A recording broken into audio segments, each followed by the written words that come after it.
जय गुरुदेव।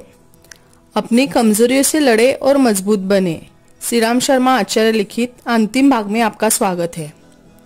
तो हम देख रहे थे कि कौन कौन से दोष, दुर्गुण, दुर्भावनाएं हमारे जीवन की उन्नति में किस प्रकार से बाधक बनती है।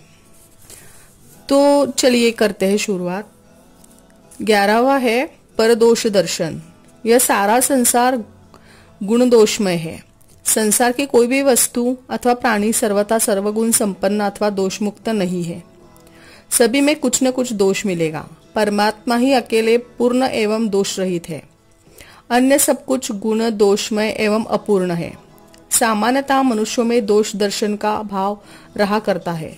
दोषदर्शी का वास्तव में यह बड़ा भारी दुर्भाग्य है कि वह किसी व्यक्ति अथवा वस्तु में गुण ही नहीं पाता। दूसरों के दोष देखने रहने वाले व्यक्ति स्वभावतः दोषग्राही भरे होते हैं। दोष दर्शन से मनुष्य में दूसरों के ऐसे अनेक दोष भी घर कर जाते हैं जो उसमें पहले से नहीं थे। जिस विषय में रुचि रखकर उसकी चर्चा एवं चिंतन किया जाएगा वह मनुष्य के स्वभाव का अंग बन जाता है और धीरे धीरे चेतना पर छा जाया करता है। दोषदर्शी दूसरों की निंदा करने के सिवाय और कुछ नहीं कर सकता। निंदा की वृत्ति समाज में घृणा तथा वैमनस्य को जन्म देती है। अपनी प्रशंसा सभी को प्यारी लगती है, पर व्यंग या आलोचन हर किसी को अप्रिय है। कोई नहीं चाहता कि अकारण लोग उसका उपहास करे, मजाक उड़ाए। किसी को अप्रिय बात कह देने, उचित सम्मान न देने, समानता का व्यवहार न करने के कारण ही मधुर संबंधों में जैसे भाई भाई, पिता पुत्र, पति पत्नी आदि में विकृति भी आ जाती है और घर की शान, समृद्धि तथा उन्नति का द्वार बंद कर जाती है। आपके अप्रिय व्यवहार के कारण यदि अपशब्द, कटुता या तिरस्कार मिलता है तो इसमें अपराधी आप भी है। आपने ही प्रारंभ में इस स्थिति को जन्म दिया है। इसलिए दूसरों से प्रतिकार की भावना बनाने के पूर्व अपना भी दोष दर्शन कर लिया करें। गुण औरों के और दोष अपने देखिए। जीवन में गुणों का विकास करने का यही तरीका है। पर गुण एवं आत्मदोषदर्शी बनिए। दूसरे के दोष देखना, छिद्र खोजना, निंदा तथा अवलोकन करने में अपने अमूल्य समय का एवं अनमोल शक्ति का अपव्यय न करके उन्हें सत्कर्मों में लगाइए और संसार में सम्मान एवं सफलतापूर्वक जीकर जीवन पथ को प्रशस्त कर लीजिए। 12वां है आत्मग्लानि। आत्मग्लानि मनुष्य के मन की ही एक भावना ग्रंथि है जो जाने अनजाने, भूलवश या असावधानी में किए गए पापों पर अत्यधिक पश्चाताप करने से पैदा हो जाती है। वैसे किसी भी दुष्कृत्य, पाप कर्म पर मनुष्य को पश्चाताप अवश्य होता है और एक सीमा तक यह आवश्यक भी है। जब मनुष्य भविष्य में वैसा न करने का संकल्प करता है, पाप कर्मों से बचने के लिए भूल सुधार कर दृढ़ प्रयत्न होता है। ऐसी स्थिति में पश्चाताप मनुष्य का पाप से उद्धार भी कर देता है। लेकिन जब यह सीमा से अधिक बढ़ जाता है तब आत्मग्लानि का रूप धारण कर लेता है। आत्मग्लानि की स्थिति में मनुष्य सुधार की ओर अग्रसर नहीं होता, वरन अपने आप को पापी, दुराचार मान बैठता है। इस हीन भावना से उसकी कार्यक्षमता, सृजनशीलता व्यर्थ ही नष्ट होने लगती है। हीन विचारों में डूबे रहने से कई शारीरिक और मानसिक व्याधियां उत्पन्न हो जाती है। इस तरह के लोग जीवन भर आत्मग्लानि में डूबे रहते हैं। उनके जीवन की महत्वपूर्ण संभावनाएं नष्ट हो जाती है। उसकी महत्वाकांक्षाएं, आशा, अभिलाषाएं, उमंगे असमय में ही मुरझा जाती हैं। ऐसे होनहार, प्रतिभावान, जीवन संपन्न युवकों की संख्या कम नहीं है जो आत्मग्लानि के शिकार होकर अपने जीवन को नष्ट कर लेते हैं। किसी सामान्य सी भूल को बहुत महत्व देकर जीवन भर लज्जा, शोक में डूबे रहकर अपराधी की तरह मानसिक परेशानियों में डूबे रहते हैं। अपनी अबोध अवस्था में या अनावश्यक किए गए किसी पाप पर जीवन भर पश्चाताप करते रहते हैं, दुखी बने रहते हैं। आपसे जो कुछ बुराई हो चुकी है उसे भूल जाइए, आत्मग्लानि को बढ़ने न दे, अन्यथा यह एक ऐसी मानसिक दुर्बलता के रूप में जम जाएगी जो कुछ भी न करने देगी। कोई भी बुराई क्यों न हो गई हो, उसे अनावश्यक तूल न दीजिए। कीचड़ में गिर पड़ने पर उठकर उसे धो लेना ही श्रेयस्कर है। लज्जा, भय, संकोच को दूर करे, पुराने पापों को भूल जाए मन में आत्मविश्वास साहस की भावनाएं को जगाए।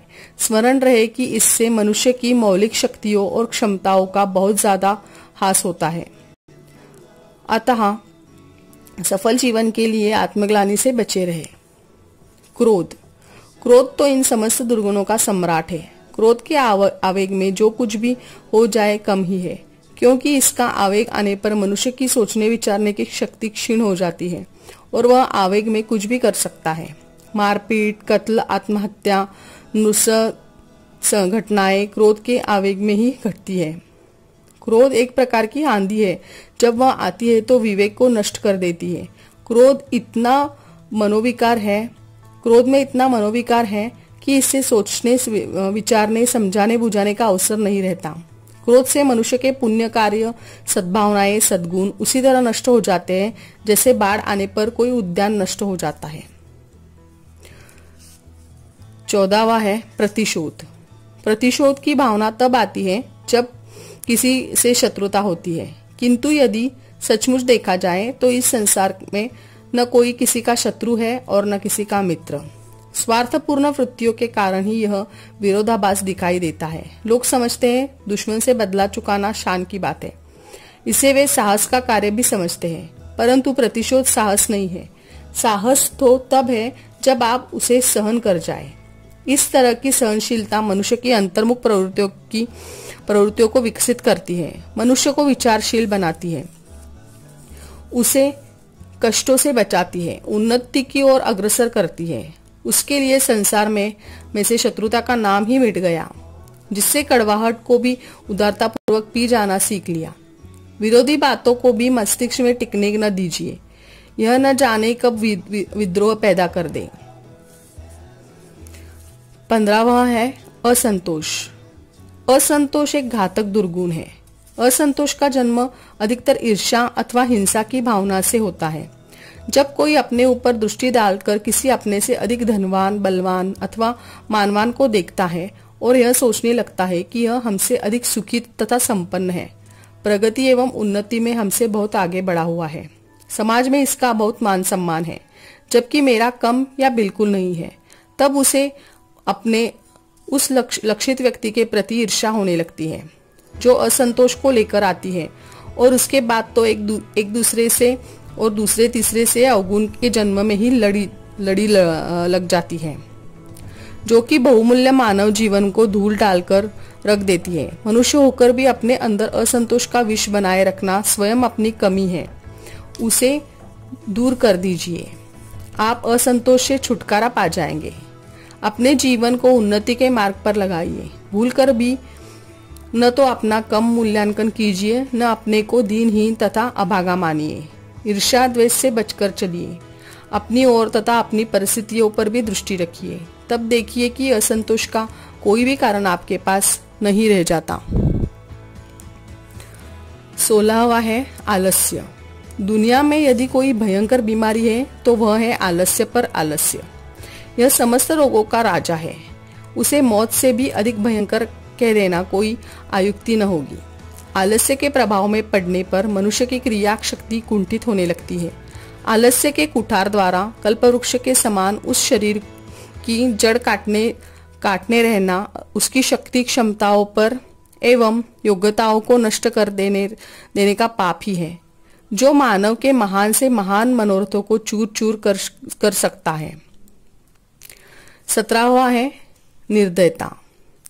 आज संसार में प्रतिदिन हजारों लाखों निर्दोष पशु पक्षियों का संहार किया जाता है, कहीं भोजन के लिए, कहीं उनकी अस्थि चर्म का उपयोग करने के लिए, तो कहीं देवी देवताओं के नाम पर बलि के रूप में। इतना ही नहीं, मनोरंजन, शिकार, खेलने तथा निशाना साधने के लिए भी न जाने कितने पशु पक्षियों को अकारण हत्या की जाती है। एक और जहां मनुष्य ईश्वर, जीव, प्रकृति, जड़ चेतना, आत्मा, ज्ञान, विज्ञान की बात करता है, वही दूसरी ओर निर्बल, निरह एवं निर्दोष प्राणियों की गर्दन काट रहा है। क्रूरता संसार में सबसे बड़ा पाप है। किसी प्राणी के प्रति क्रूरता का व्यवहार करने वाला एक प्रकार से अपने ही आत्मा को प्रति क्रूरता का व्यवहार करता है। मौन स्वीकृति का लक्षण माना गया है।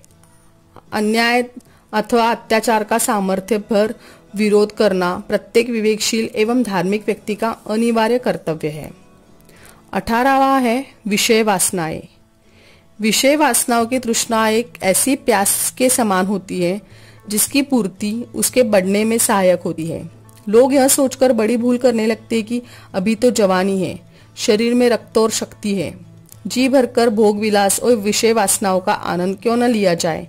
जब बुढ़ापा आने लगेगा तब संयम कर लेंगे, जबकि सोचना यह चाहिए कि अभी युवावस्था, शरीर में शक्ति और सामर्थ्य है, क्यों ना अभी से प्रबल शत्रु काम को विजित करने का प्रयास किया जाए।